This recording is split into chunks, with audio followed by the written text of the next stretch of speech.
Welcome to the Weekly Trend, a podcast for navigating the markets through the lens of technical analysis. The Weekly Trend podcast is provided for educational purposes only and does not constitute any professional advice. Listeners should not act upon the information or content without first seeking advice from a registered financial planner.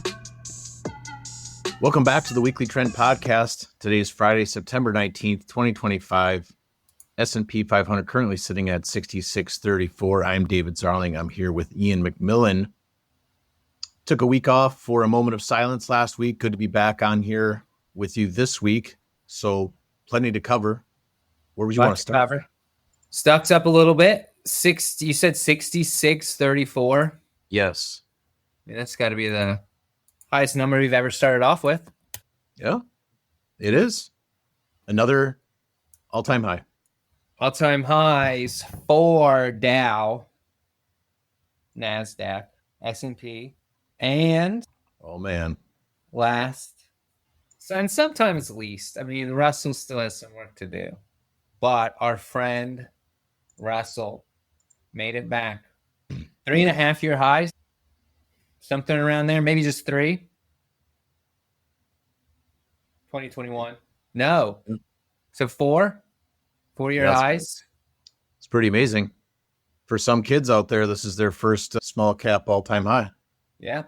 Yeah. It is certainly a sign of participation. Now, where do we go from here? We will see. I think your average human can pull up a chart of the Russell. I mean, a lot of energy has been spent to get here, just like the last 2 times we were up here. Maybe not so much back in 2021. That was November 2021. So we're coming up on 4 years. We'll see. We'll see if we slice on through or if we consolidate up here, right? I mean, I think if I'm looking at IWM, I think 245 to 230 could be a pretty practical area to set your expectations for. If we got below 230, and then you're kind of back into failed breakout territory, right? Like we had, because that was the end of last year. Yep. I mean, really, 0% return for small caps since November of 2021. Crazy. So I don't think we get to sit here and say too far, too fast for for many stocks. Yeah. I mean, there's 2,000. Now, obviously, there's some of those 2,000 that have done fine, but not a lot of them. And I don't know. I mean, right in the long term, right? Is this a long-term wind change for the sales? You know, like on a relative basis. I don't know. It's a decent start. Yeah, I'd say the last month or so. Yeah, if you were going to see it turn the corner, this is what it could look like. And if it doesn't, then we'll know. Yeah, it's almost like there's a benefit to studying price charts. It's almost as if all the opinions, rational and irrational, are represented by price, a future discounting mechanism. It's almost as if you could ignore fundamental data because the fundamental data is in price, right? Because I think the big topic this week was a rate cut, right? Oh, I thought you were going to go somewhere else with that. Oh no, we can go there eventually. You go where you were thinking. So I thought you were going to talk about, so you're lamenting on your fundamental data, and did you see what Trump proposed? No. So just having like semi-annual earnings reports. Yeah, semi-annual earnings reports. Interesting. Boy, wouldn't that throw the fundamental boys and girls for a loop? Yeah, what are we going to talk about then? I bet that would make earnings reports even more volatile. Well, could. Yeah, I don't even know. I don't know. Or maybe there's some weird thing where it makes them less. So no one cares. I don't know. I have no idea. We'll see if it happens. I think it would be funny. I mean, it doesn't affect my day job. So I don't really care. I mean, we could be doing earnings 8 times a year. Weekly earnings. Why listen to the Weekly Trend when you could have weekly earnings, Ian? when you could pour over weekly balance sheets, cash flow statement, All the updates, the new projections. all the estimates, missed, hit, exceeded. Honestly, probably better for investors, traders, to only have it twice a year. I mean, it would be less. I don't know. Would it be less or more accounting work? I don't know. That's a really good question. But it's an interesting concept. I mean, I don't really have a strong opinion on it, but I think it's fascinating. I'm going to need you to have a strong opinion. Okay, let me have one here. We should not do that because that's not what we've always done. Yeah. Change sucks. Yeah, that's my favorite. That's my favorite argument. But we've All always right. done it. We've always done it this way. Russell, all-time highs. Are you trying to get us? I am. I'm the traction captain. Okay. Gold. Yeah. Did we get gold all-time? Yeah, on like Tuesday we did. It's held up pretty well. Sold off a Yeah, little gold bit and gold miners, man. I mean, gold miners, yeah. Gold. I saw GDX was back to all-time, or yeah. and really, I mean, you look at the last 2 weeks recording back-to-back new all-time highs above, and using GDX above $66. I mean, this is the highest GDX has been in all of our lifetimes. Ever. It's amazing. There's a lot of kids born that have just seeing their first high in GDX. Yeah.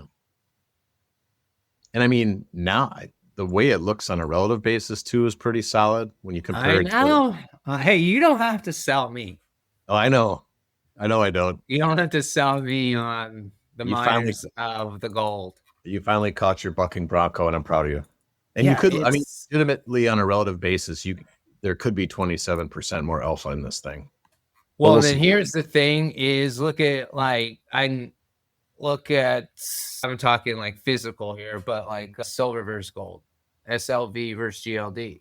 And so that's about to break out to, that's a really nice consolidation the last 2 months.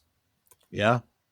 And you're just saying that'd be just further confirmation of precious metals doing well when silver does better than gold. And I would even I'm not making that argument. When we see gold miners do what they're doing versus gold itself, when the miners are doing better than the metal, that's indicative of a precious metal environment. Dollar's still pretty weak, so I guess that's a good tailwind to have. Yeah. Bounced a little bit this last couple of days, but I mean, overall, downward sloping a 200-day. I mean, even uranium miners doing well. Uranium, very hot. Still don't own any. But pretty fresh, relative breakout. Stare at the ceiling. Yeah, my wife gets on me about it. My kids ask me about it. We go to Target and buy me some uranium miners. Yep. Like, how are we going to have Christmas without this? Got to find something else. But yeah, I mean, it's a fresh breakout this week. If you use something like good. The individual stocks look really good. Mm-hmm. And internationally, we continue to see China perk up well. I mean, you look at Baba. Yeah. Alibaba continues to move higher. China continues to move higher. It's China, so you got to be a little. It's really amazing how bad Chinese stocks have been versus U.S. stocks. For a long time. For a very long time. They're kind of a pain in the butt. They do go on these nice runs, but. I mean, just using FXI versus S&P, we're still at minus 85% alpha since 2009. Yeah. FXI is flat since May 2007. That is 18 years. Going a lot of places and going nowhere. Mm-hmm. A lot of heartburn in there. A lot of Pepto-Bismol. In emerging markets overall, how are those looking? Like, I know we talked China. And China emerging market. I mean, technically, yeah. Technically, but I think every year I go and look and see if it's still. Though, the way MSCI does their rankings, you have to have X percent of middle class. X percent of your population has to be considered middle class. That's one of their things. Oh, okay. And so I think that China's still. I don't know I don't know the demon. That was 4 or 5 years ago, I looked into, maybe even longer than that, how they actually do. Great, because then there's frontier markets. Got rid of that ETF. It's probably killing it right now. Would have been. But yeah, emerging markets. I mean, pretty good. South Korea. I think South Korea is like an emerging market. A lot of that Asian stuff is good. See, I would have put South Korea in a developed, but what do I know? Is it? Could be. And, I mean, Africa looks good. It's broken a downward rate of trend that goes back to 2008.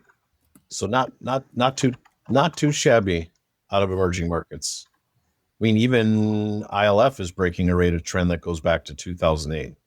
So I think we got some clues here out of emerging markets that might be turning the corner for a good bit here. We'll see. Like you said, a little more higher beta when you look at that segment.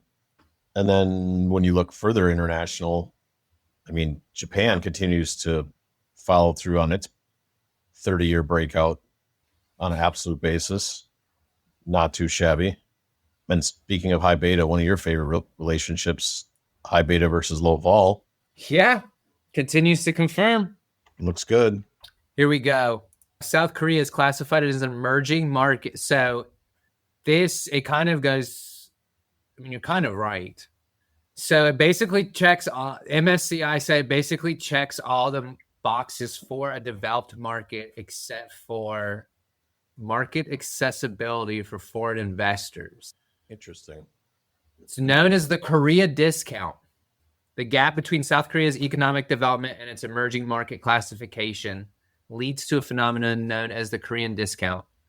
Learned something new. And that's why people listen to the weekly trend. Yeah, I almost fell asleep.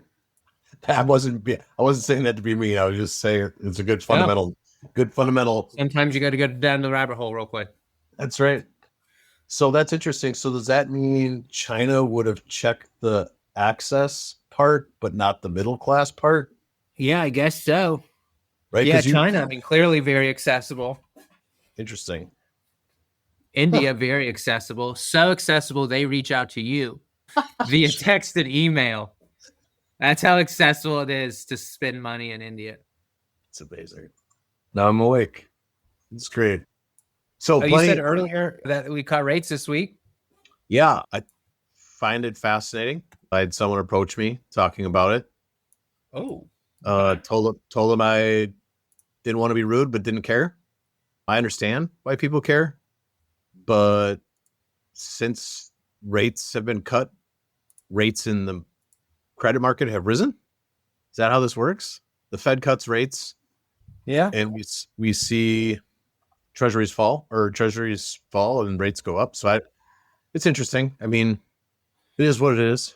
Yeah, we'll see how it plays out. I think it's definitely one of those things you got to give it a few weeks, and then they're already pricing in another rate cut. Is it just it's monthly they make those decisions? Well, they've got emergency ones. They've got your standard scheduled one. You know, like when they have their standard meetings. A little meeting every month. Mm-hmm. I do find it interesting looking at the U.S. 2-year yield, right? Yes. You look at 2s versus 10s, but when you just look at the 2-year yield, it's at an interesting spot, that 3.55, 3.57%. We've been down here a few times. And if that were to roll over, if we see any type of significance from that, I mean, the past times that it has rolled over has been a little. Now, when I say the past times, I'm talking about like 2007, 2019, that when you see the 2-year yield roll over. So I think this is a pretty important spot here. 3.55. Spooky. That's some spooky talk, Dave. It is.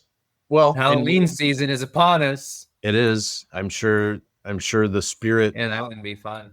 Spirit Halloween stores are popping up everywhere. Visited one on Saturday, probably going back tomorrow. Oh, did you get that Philly's Karen costume, or what did you? No, we had to pick them out for the kiddos.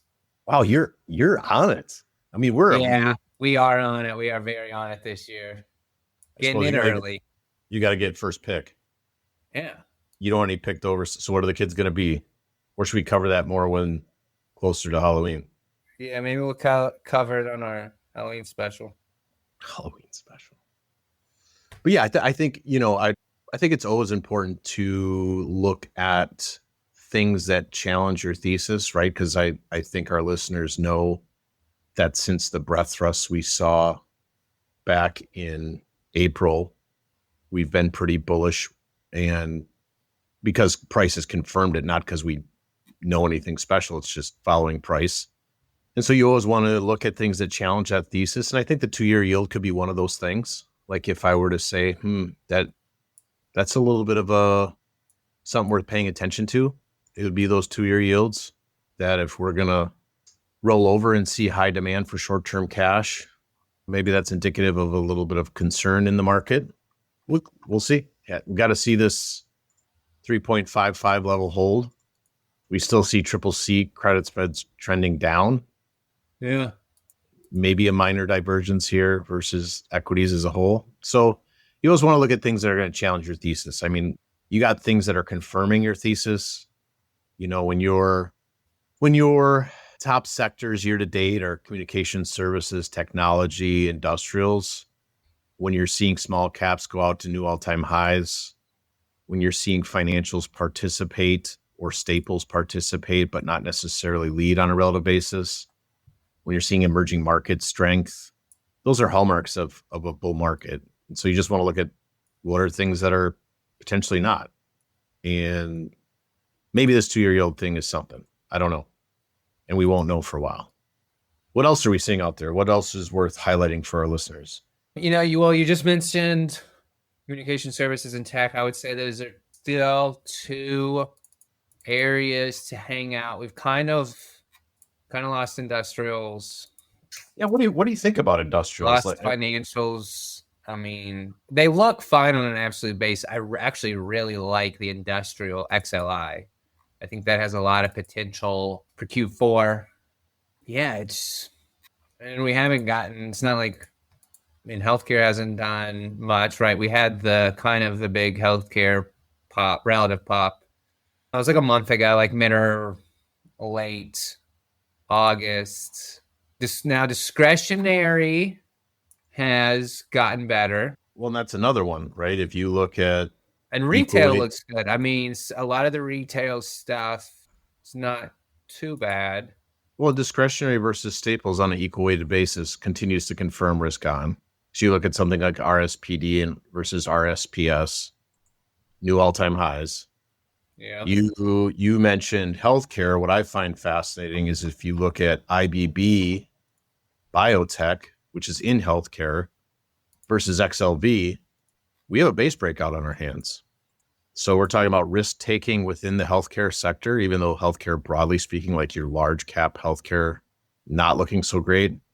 But we're going to go ahead and be allocated towards biotech stocks. It's interesting. Yeah. Energy pretty rough. Materials, you have gold miners, but materials as a whole pretty rough. Obviously, staples continue to severely underperform. We want to see that. Same with real estate. And then, you take today's action and XLK technology. Looks like we might get some continued strength here. We'll see.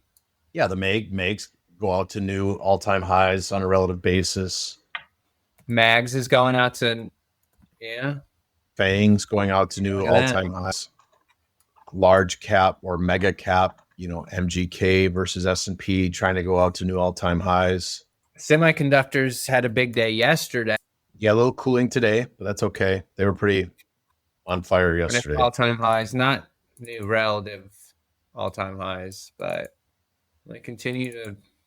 I thought you brought up a pretty good point in one of our market calls this week that I kind of wanted to get you to elaborate on, and that's we talked about some of the sectors underperforming, like healthcare, like real estate, like materials, industrials, but they're not, when you look at them underneath the surface, they're not all the same. And what I mean by that is, like, for example, real estate. Like, let's say your mandate was to be a real estate equity manager. The picking is pretty slim. Yeah, it sucks. Like, broad real estate is terrible. Right. Like, you look across the spectrum, large, small, medium. You look through all the the charts in real estate, and there's just not a lot. Maybe CBRE, maybe but that's about it. But then you look at industrials and you notice this. There's some things there, right? Yeah, I think there are. I think you could. I mean, there's a lot of things working. Obviously, the big one is aerospace. We know that. But even outside that, a lot of good stuff there. It's just those big ones that come to Honeywell, UNP, Cummins and Caterpillar don't look bad, but they're not, they are big weights and they're not, I mean, they're just going sideways against the index. So really no boost from either of those. ADP, I think an ADP is also an industrials technically, and it's fine. But yeah, on a relative basis, those top 10, like any ETF or portfolio, your highest weighted stocks are going to have the biggest impact. But yeah, if you look at, broad industrial, small caps, mid caps, all the other stuff, pretty solid stuff going on out there. Yeah. Just, it's just that you got to pay attention to all the pieces underneath the surface. You can't just look at XLI. You got to look at what makes up that sector and what's going on there. And there's some opportunities within the sector. And then you look at something like real estate and there isn't. Just is what it is. What do you think about, you mentioned tech, broadly speaking, but isn't it fascinating to see some old tech names really perking up? And I think also PSCT, small cap tech, made its all-time highs. Yeah, how bearish is that if that's happening? So you're definitely into participation there. I'm sorry I interrupted you. What was your question? Well, it was just some of the old names like Oracle and Western Digital. Yeah. Oracle and Western Digital. I mean, these are Western Digital goes back to the 70s. Oracle. I mean, yeah, I think Larry Ellison's richest man in the world. Crazy. Regain a top spot. We'll see. Tesla's had a pretty big move. Tesla's up. I think I saw 72% since Tim Walz was dogging on it. Well, big fade on that guy. Yeah, no comment. But then there's also new tech. Remember when they used to hate on Cathie Wood? And I mean, look what ARK funds are doing. ARK, yeah, Cathie's definitely having a great year across the board. ARK K, ARK Q, ARK F, ARK W. I know I'm forgetting one in there. She's even come out with the ARK G, their biotech one. I think ARK G got to year-to-date highs earlier. Okay, not year-to-date, but back to where it was in February. Yeah. ARK X, that was it. Very strong. I mean, people haven't talked about her in a few years, so. Oh, they'll wait. They'll wait and think she's the next greatest thing once we're at all-time highs, and that's too late. That's how this works. Wait, price ARK first. If ARK gets back to all-time highs, I mean, then we got a lot of bull market ahead of us. Mm-hmm. That would be something. Hey, I mean, that's a heck of a. It's a really nice looking chart. I mean, that would be over. And it's like another 90% just in ARK. Obviously, it doesn't mean the S&P is going to go up 90%. Right. Okay, this says 87%. We'll see. We will. I will tell you what, if it keeps going, we'll be participating. That's right. Participate in uptrends. I believe you had a quote from Ed Sequoia on that. Yeah. The quote was, let me go back here and find it. I don't predict markets, I just ride them.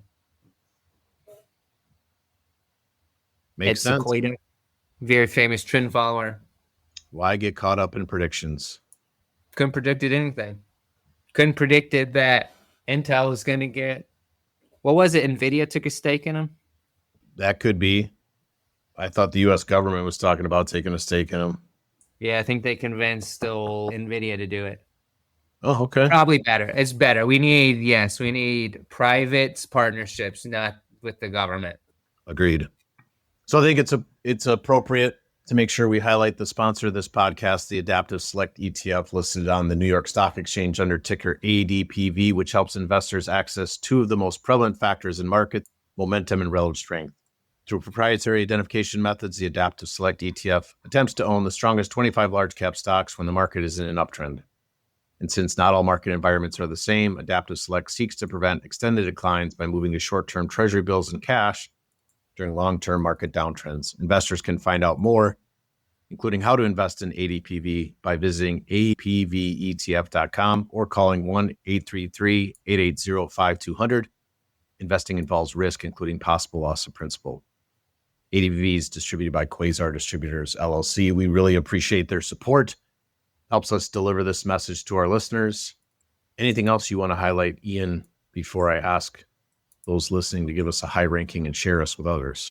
No, just remaining an uptrend. I love when we get to be on here and talk about stocks at all-time highs. So for sure, got to stick it. Got to keep it going.